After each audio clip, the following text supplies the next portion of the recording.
अघि साथीहरूले भन्नुभयो, माधव कमरेड भन्नुहुन्छ उधारो हुँदैन। के भनेको थियो? उधारो हुँदैन, नगद चाहिन्छ, नगद। यो मेरो शब्द होइन, उहाँको शब्द हो।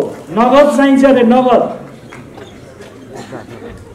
अनि निर्वाचनमा दुई ठाउँबाट हार्ने प्रधानमन्त्री हुने नगद त्यही रे। महाधिवेशनमा प्रतिस्पर्धामा हार्ने फेरि त्यही हारेको पदमा पुग्ने रे, नगद त्यही। हामी यस्तो नगदको कारोबार गर्ने पक्षमा छैनौँ। हामीलाई स्वीकार छैन। कसैले तोड्न सक्दैन, कसैले भत्काउन सक्दैन। केही जालान बबर महलमा जालान, माइतीघर मण्डलमा हामी यहाँ छौँ भनेर त्यहाँ लेखेर जालान, केही फरक पर्दैन। जनताको साथ, आम कार्यकर्ताको साथ समर्थनमा हाम्रो यो एकता।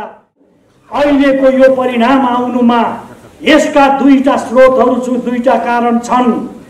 एउटा कारण अवसरवादको लागि अलिकति पनि लज्जा बोध नगर्ने, जता पनि छलाङ लगाउनको लागि तत्पर हुने, जुनसुकै रूप पनि लिनको लागि तत्पर हुने, यस्तो चरित्रको एउटा नग्न उत्कर्ष पुष्पकमल दाहाल प्रचण्डजीमा देखियो। यो सँगसँगै कुण्ठाको भारी बोकेर वास्तवमा हलन चल भएको अवस्थामा पुग्नु भएको माधव नेपालको कारणले यो अवस्था आयो। यही दुईटा कारणले आजको यो दुर्भाग्यपूर्ण स्थिति। सत्ता उलटफेर गर्ने, पत्ती हेरफेर गर्नेहरू अहिले के बोल्दैछन्, मैले नाम लिइरहनु पर्दैन, कसको सेवामा बोल्दैछन्, यो चीज बुझ्नुपर्ने जरुरत छ। त्यसकारणले हाम्रो यो लडाईँ यही भित्रको पार्टी भित्रको मात्रै होइन, देशभित्रका कम्युनिस्ट विरोधीहरूसितको लडाईँ पनि हो, देश बाहिरका कम्युनिस्ट विरोधीहरूसितको लडाईँ पनि हो। देशलाई माया गर्ने, राष्ट्रियता, स्वाभिमान, स्वतन्त्रताको पक्षमा उभिने अरूको एउटा आम गोलबन्दीका साथ लड्नुपर्ने लडाईँ पनि हो। को जीवनमा विभाजनको गम्भीर सङ्कट देखा परेको यो सङ्कटपूर्ण घडीमा वास्तविकता के हो र अब हामी कसरी अगाडि बढ्नुपर्छ भन्ने तीव्र जिज्ञासा सहित पार्टीको रक्षाको लागि, यसको एकताको लागि सङ्कल्पबद्ध भएर यहाँ उपस्थित हुनुभएका सम्पूर्ण आदरणीय कमरेडहरू, यहाँहरू सबैलाई म सबैभन्दा पहिले क्रान्तिकारी अभिवादन व्यक्त गर्न चाहन्छु।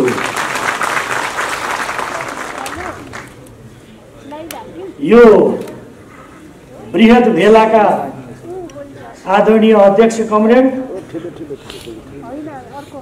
पार्टी केन्द्रीय सचिवालयका सदस्य एवं नेपाल सरकारका माननीय गृहमन्त्रीज्यू, केन्द्रीय कमिटीका सदस्य एवं नेपाल सरकारका शिक्षा, विज्ञान तथा प्रविधि मन्त्रीज्यू, यो कार्यक्रममा उपस्थित हुनुभएका सम्पूर्ण नेता कमरेडहरू र ठुलो जिज्ञासा सहित, उत्सुकता सहित यो कार्यक्रममा सहभागी हुन आउनुभएका सम्पूर्ण आदरणीय कमरेडहरू, आज नेपाल कम्युनिस्ट पार्टी नेकपाको जीवनमा अत्यन्त गम्भीर सङ्कट आइपरेको छ। हामी सबैलाई थाहा छ, दुईटा पार्टी, नेपाल कम्युनिस्ट पार्टी एमाले र माओवादी केन्द्र मिलेर लगभग 3 वर्ष अगाडि पार्टी एकता भएको थियो। त्यो पार्टी एकता भइरहँदा हामीहरू सबै नेपालभरिका कम्युनिस्ट पार्टीका कार्यकर्ताहरू, जनताहरू, त्यति मात्रै होइन, संसारका विभिन्न मुलुकका कम्युनिस्ट पार्टीलाई माया गर्ने मानिसहरू खुसी भएका थिए। दुईटा ठूला कम्युनिस्ट पार्टी एक भए। अब नेपालको कायाकल्प गर्नेछ यो शक्तिले भनेर विश्वास व्यक्त गरेका थिए। हामी त्यसैमा अत्यन्त खुसी थियौं। हामीले त्यसबेला निष्कर्ष निकालेका थियौं, यो एकता जनताको चाहना हो भनेर भनेका थियौं। हामीले त्यसबेला यो एकता कम्युनिस्ट आन्दोलनका कार्यकर्ताको चाहना हो भनेर निष्कर्ष निकालेका थियौं। हामीले त्यसबेला निष्कर्ष निकालेका थियौं, यो एकताले अब दशकौं दशकदेखि राजनीतिक अस्थिरताको दुर्भाग्य भोगिरहेको मुलुकले अब स्थायित्व प्राप्त गर्नेछ भनेर सोचेका थियौं। सबैले यही सोचेका थियौं। हामीले एकताको प्रशंसामा गीत गाएका थियौं, एकता जिन्दाबाद भनेर नारा लगाएका थियौं। तर कमरेडहरू, आज 3 वर्ष बितेको छैन, यो दुर्भाग्य निम्तिँदैछ। यो दुर्भाग्य हाम्रो विरोधमा रहेका देशभित्र र बाहिरका शक्तिहरूले होइन, यो दुर्भाग्य हामी भित्रै रहेका हाम्रै नेतृत्वदायी तहमा रहेका नेता साथीहरूबाट यस किसिमको दुर्भाग्य निम्तिँदैछ। मैले यो कार्यक्रममा कुनै नेता विशेषलाई अनुचित ढंगले आक्षेप लगाउन खोजेको होइन। मैले आज यो भेलामा नेताहरू हुनुहुन्छ, सम्माननीय प्रधानमन्त्री र पार्टीको अध्यक्ष केपी शर्मा ओली यसको प्रमुख अतिथिको रूपमा हुनुहुन्छ, आउँदै हुनुहुन्छ उहाँ। म नेता कमरेडहरू र तपाईहरु सबैलाई साक्षी राखेर भन्न चाहन्छु, हाम्रै पार्टीभित्रका केही नेताहरूको तरङ्गित मनस्थिति, त्यस्ता नेता साथीहरूको जंगली महत्वाकांक्षाका कारणले यो दुर्भाग्य निम्तिँदैछ। यो दुर्भाग्य अरू केही कारणले होइन।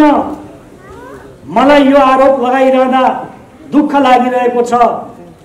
आफ्नो जंगली महत्वाकांक्षा पूरा गर्नको लागि, पद प्राप्तिको लागि, त्यो पद प्राप्त भएन भने जस्ता सुकै कर्म गर्नको लागि पनि पछि नहट्ने एउटा बडो दुस्साहसी मानसिकताका कारण आज यो स्थिति पैदा हुँदैछ।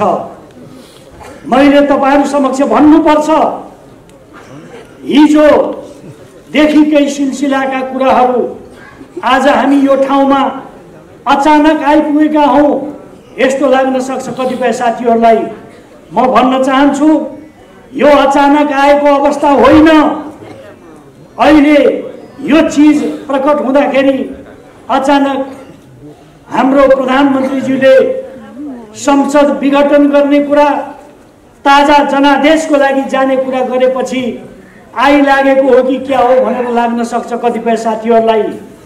कोही कोही राम्रै मनसाएका साथीहरूले भनेको मैले सुनेको छु, यो संसद विघटन नगरेको भए, वास्तवमा यो असंवैधानिक कदम नचालेको भए यस्तो आउने थिएन भनेर मन दुखाउने साथीहरू पनि मैले देखेको छु। तपाईहरु मध्ये कतिपय साथीहरू यस किसिमले पनि सोच्नुहुन्छ होला, तर म नम्रतापूर्वक तपाईहरुलाई भन्न चाहन्छु, यथार्थ त्यो होइन। घटनाहरू एक्लै प्रकट हुँदैनन्।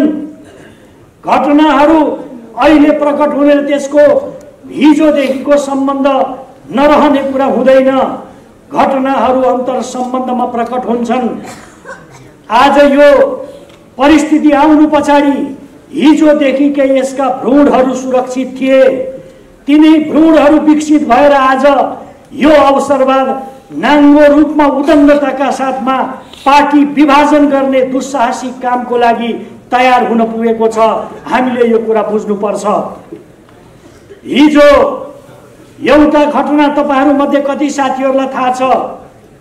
हिजो जब हामीले निर्वाचनको बेलामा दुईटा पार्टी अघि कृष्ण गोपाल कमरेडले भन्नुभएको छ, हिजो निर्वाचनको बेलामा दुई पार्टीका बीचमा हामीले सहमति गर्यौं, मोर्चा बनायौं। अझ साँचो कुरा गर्ने हो भने दुईटा पार्टी मिल्नुपर्छ, मिलेर नै चुनावमा जानुपर्छ भन्ने निष्कर्ष पनि आएको थियो। तर अहिले नमिलौं, चुनावी मोर्चा बनाऊ भन्ने ठाउँमा हामी पुग्यौं। त्यसबेला तीनवटा कुरामा सहमति भएको थियो कमरेडहरू। तीनटा कुरामा सहमति बस्दा बस्दै मौखिक रूपमा भएको सहमति होइन। त्यसबेलाको नेकपा एमाले र माओवादी केन्द्रका नेतृत्वमा रहनुभएको नेताहरू बसेर छलफल गरेर टुङ्गो गर्नुभएको थियो। त्यो टुङ्गो अब हामी चुनावमा मिलेर जाने, मिल्ने भनेको के आधारमा? तीनटा आधारमा मिल्ने। तपाईहरु सबै कमरेडहरूलाई म जानकारी गराउन चाहन्छु। अब चुनावमा जाँदा हामी दुईटै पार्टीको एउटै मोर्चा बनाएर जाने, साझा घोषणा पत्र लिएर जाने। अब दुईटा पार्टीका दुईटा घोषणा पत्र हुँदैनन्, एउटै घोषणा पत्र हुन्छ। अब दुईटा पार्टीका दुई खाले उम्मेदवार हुँदैनन्, एउटै उम्मेदवार हुन्छन् भनेर हामीले सहमति गर्यौं। त्यति मात्रै होइन, अब दुईटा पार्टीका दुईटा चुनाव चिन्ह हुँदैनन्, एउटै चुनाव चिन्ह हुन्छ भनेर हामी सहमतिमा पुगेका थियौं। हामी त्यसबेला यो कुरा, यो निर्णयबाट अत्यन्त गदगद भएका थियौं, खुसी भएका थियौं। तर कमरेडहरूलाई भन्नुपर्छ, त्यो निर्णयको 24 घण्टा पनि नबित्दै, 24 घण्टा नबित्दै त्यो निर्णयबाट अलग भएको कुरा हामीले सुन्नु पर्यो। अब घोषणा पत्र साझा, उम्मेदवार साझा, तर चुनाव चिन्ह अलग अलग भन्ने अब यो अप्ठ्यारो अवस्था आइलाग्यो। हामीले त्यसबेला अप्रिय लाग्दा लाग्दै पनि सहन बाध्य हुनु पर्यो। चुनावमा सँगै जाने, चुनावको लगत्तै पार्टी एउटै बनाउने निर्णय भएको छ। तर त्यो निर्णयको मसी सुक्न नपाउँदै फेरि त्यसप्रति म त भन्छु घात गरेर त्यो जानकारी गराइन्छ। यो जानकारी अरू कसैले होइन, कमरेड प्रचण्डले यो जानकारी गराउनुहुन्छ। हामी त जान नसक्ने भयौं एउटै चिन्हमा। अप्ठ्यारो पर्यो कि परेन? अप्ठ्यारो पर्यो। यसको परिणाम कहाँ देखियो?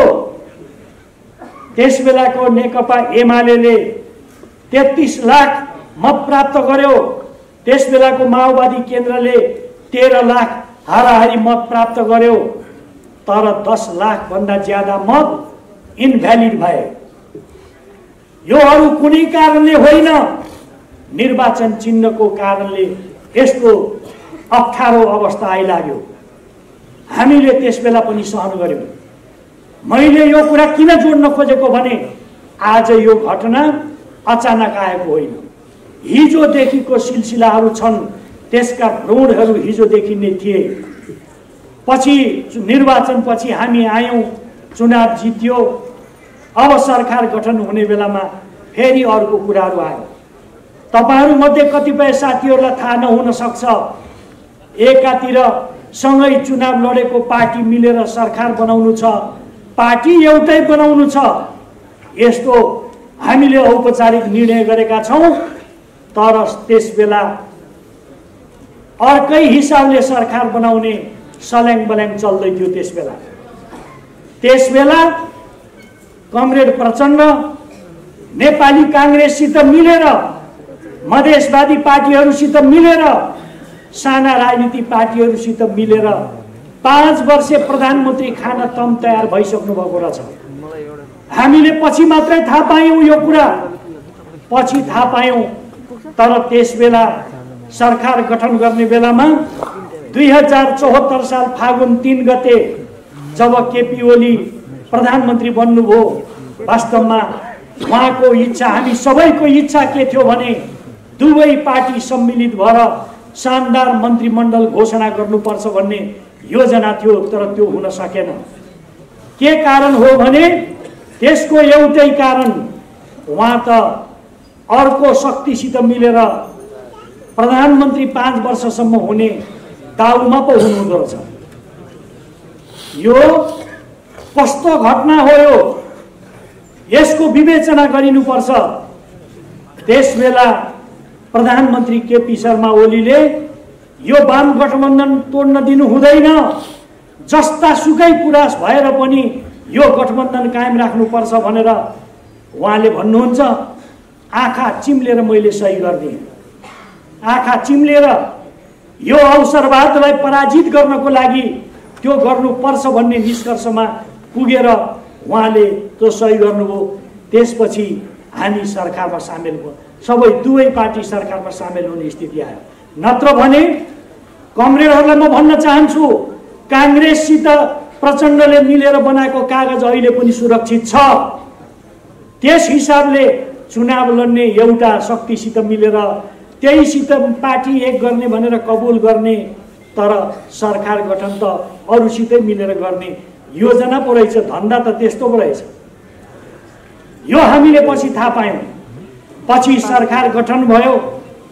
सरकार गठन हुँदा केही दिन त चल्यो, भित्रभित्रै एकदम दारा किटेर भए पनि साथीहरू बस्नुभयो। पछि क्षण क्षणमा कुराहरू, अब यो प्रधानमन्त्री छोड्नुपर्छ, पार्टी अध्यक्ष छोड्नुपर्छ, अनि आलो पालो गर्नुपर्छ, यस्ता खाले कुराहरू पटक पटक आउन थाले। त्यसलाई मिलाउने कोसिस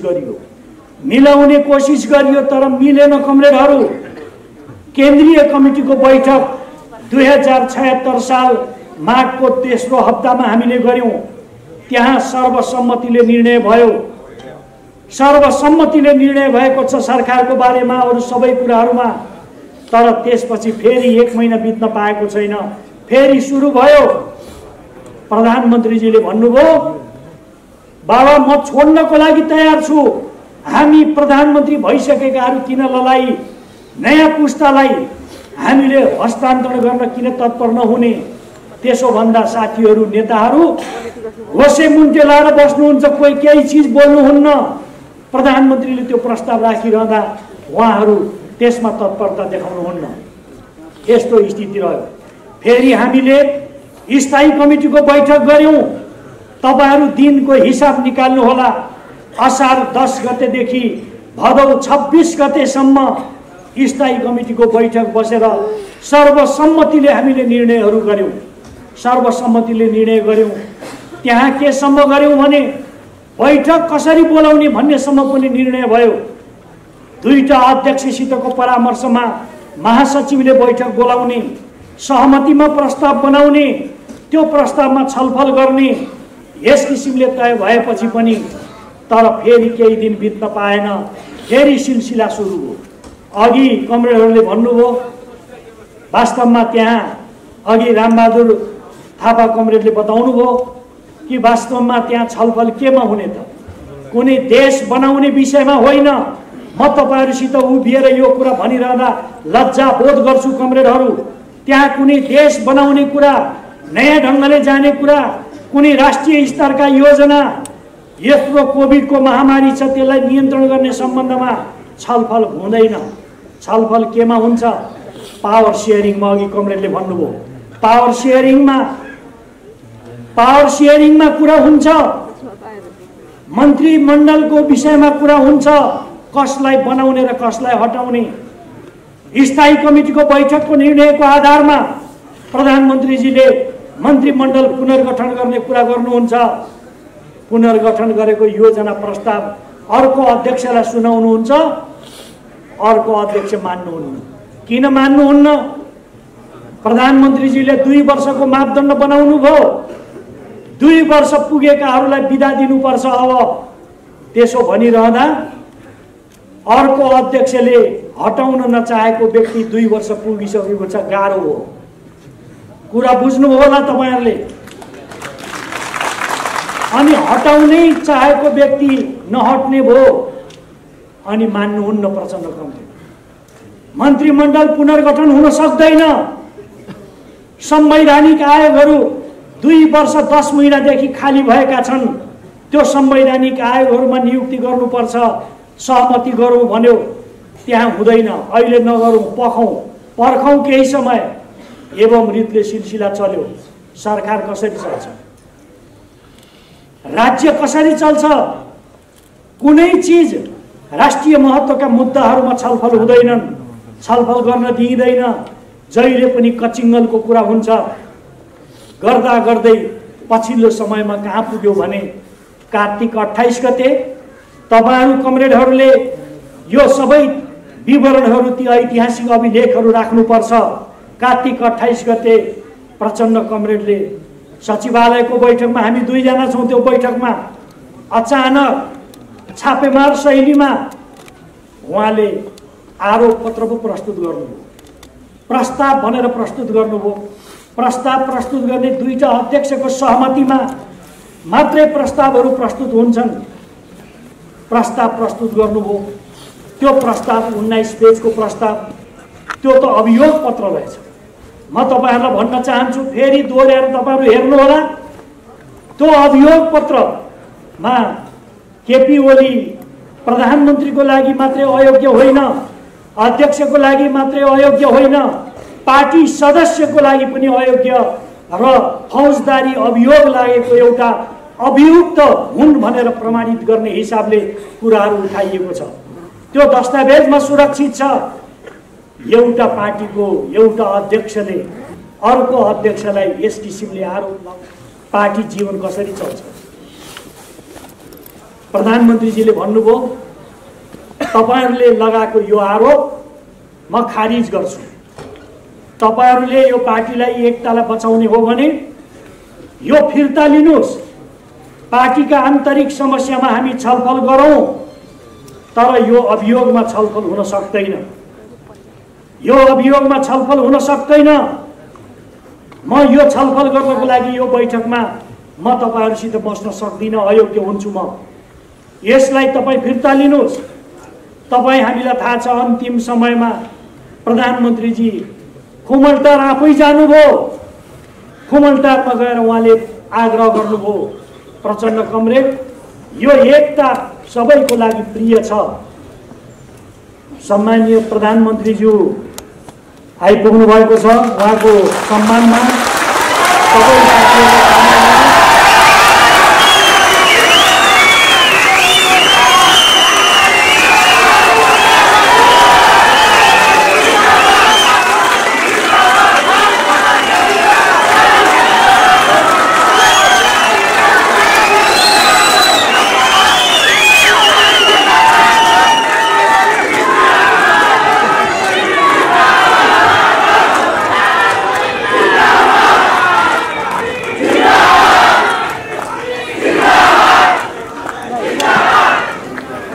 आदरणीय पार्टी अध्यक्ष सम्माननीय प्रधानमन्त्रीज्यू केपी ओलीज्यू आसन ग्रहण गरिसक्नु भएको छ। उहाँले, हामीले उहाँको सम्मानमा ताली बजाएर उठेर आफ्नो सम्मान भाव व्यक्त गरिसकेका छौँ। म सबै कमरेडहरूलाई आफ्नो ठाउँमा आसन ग्रहण गर्नको लागि हार्दिक अनुरोध गर्दछु।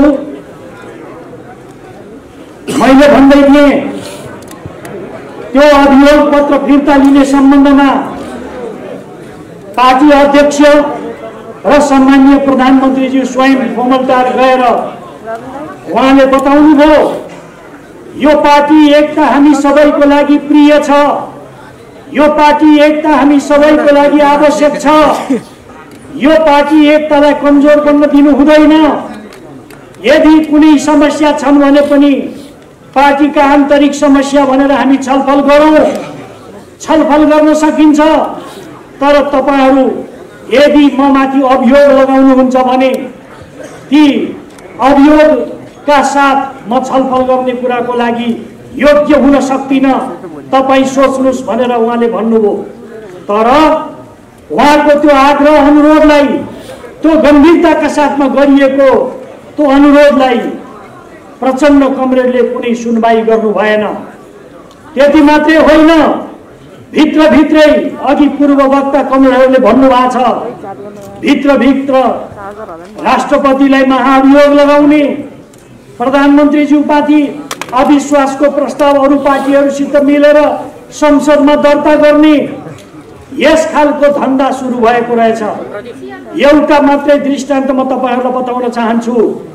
त्यो दृष्टान्त संसदीय दलको नेता केपी शर्मा ओली, उहाँ बेखबर हुनुहुन्छ, तर उहाँलाई कुनै सूचना नभइकन सम्माननीय राष्ट्रपतिजीकोमा पुष्पकमल दाहाल, माधव नेपाल, झलनाथ खनाल सहितको हस्ताक्षरको कागज लिएर विशेष अधिवेशनको माग गर्नको लागि राष्ट्रपति कार्यालयमा पुगिन्छ।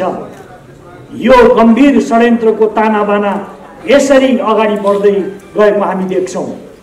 यस्तो अवस्थामा यो पार्टी एकता जुन गम्भीर संकटको एउटा चुलीमा आइपुगेको छ, यस पछाडि एउटा निरन्तरको सिलसिला छ।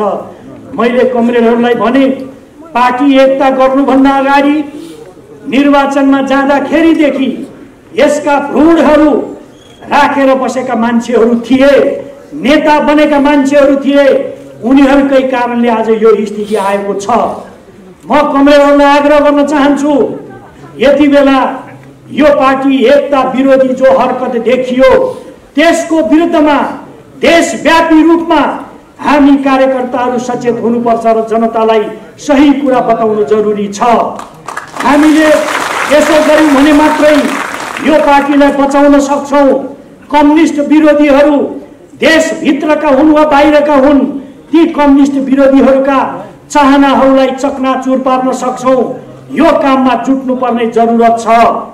मैले आरोप लगाए जस्तो लाग्ला, म भन्न चाहन्छु, अहिलेको यो परिणाम आउनुमा यसका दुईटा स्रोतहरू, दुईटा कारण छन्।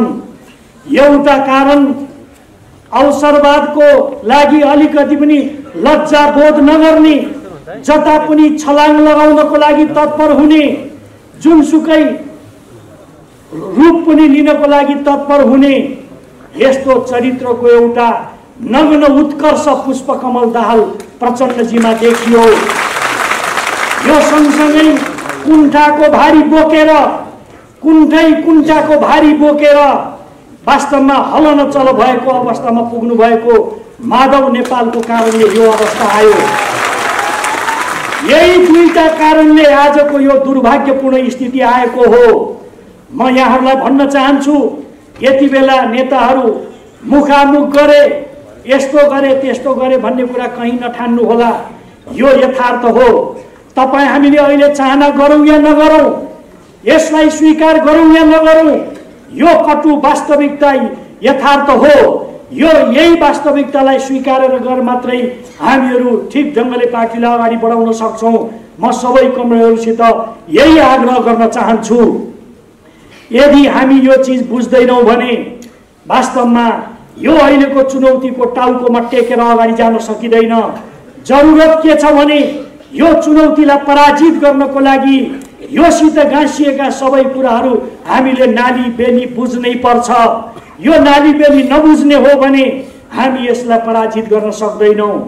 आज हामी देख्दैछौँ यहाँ नेपालमा सत्ता उलटफेर गर्ने, पत्ती हेरफेर गर्नेहरू अहिले के बोल्दैछन्, मैले नाम लिइरहनु पर्दैन, कसको सेवामा बोल्दैछन्, यो चीज बुझ्नुपर्ने जरुरत छ।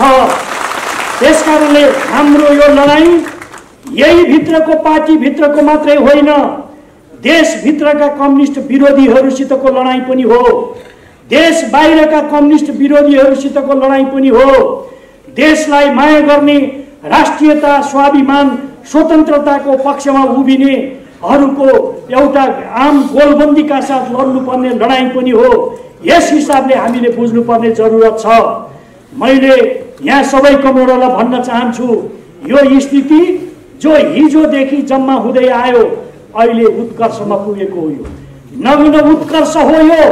यो नग्न उत्कर्षलाई हामीले नाङ्गे झार पार्नै पर्छ, यसलाई चिन्हित गर्नै पर्छ र मात्रै यो कम्युनिस्ट आन्दोलनलाई अगाडि बढाउन सकिन्छ। आज हाम्रो अगाडि यही चुनौती हो। निर्वाचित भएको पार्टी अध्यक्षले अहिले केपी शर्मा ओली नेपाल कम्युनिस्ट पार्टीको अध्यक्ष किन हुनुभयो? हिजो नेकपा एमालेको 9औं महाधिवेशनमा निर्वाचित भएको अध्यक्षको नाताले अध्यक्ष हुनुभयो, अनि अर्को महाधिवेशन भएको छैन। बीचमै यो अध्यक्ष पद छोड्नुपर्छ भनेर घोक्र्याउन खोजिन्छ भने त्यसको प्रतिवाद गर्ने कि नगर्ने? यो प्रतिवाद गर्नै पर्छ।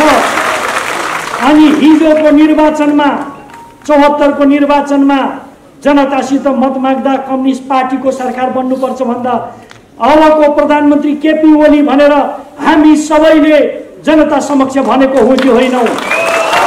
अनि त्यही निर्वाचनमा विजयी बनेको व्यक्ति प्रधानमन्त्री भएर अहिले मुलुक चलाइरहँदा बीचमै प्रधानमन्त्री पद छोड्नु पर्यो भनेर भनिन्छ भने यहाँभन्दा धिक्कार योग्य कुरा के हो?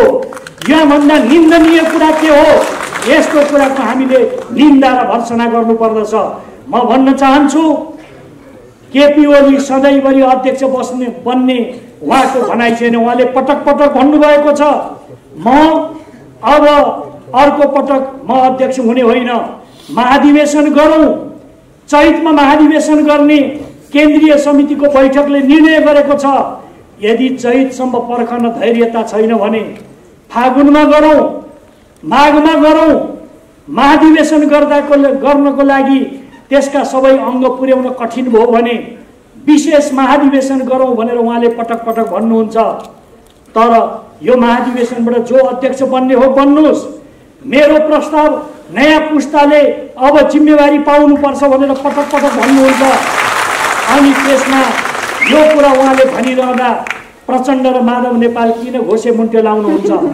यो हाम्रो प्रश्न हो, किन घोसे मुन्टे लगाएको? प्रचण्डजी 30 वर्ष 35 वर्ष पार्टीको 15-20 वर्ष पार्टीको प्रमुख हुनुभयो, पार्टी सत्ता चलाउनु भयो, अनि अझै धित मरेको छैन, अझै धित मरेको छैन। केपी ओलीले भन्नुहुन्छ नयाँ पुस्तालाई नेतृत्व हस्तान्तरण गरौँ, हामी पुराना अनुभव भएका मान्छेहरू अब हामी छोडौँ, अरू नयाँ व्यक्तिहरूलाई दिउँ। यस खालको प्रस्ताव राख्नुहुन्छ, त्यसमा चुँ पनि गर्नुहुन्न उहाँले।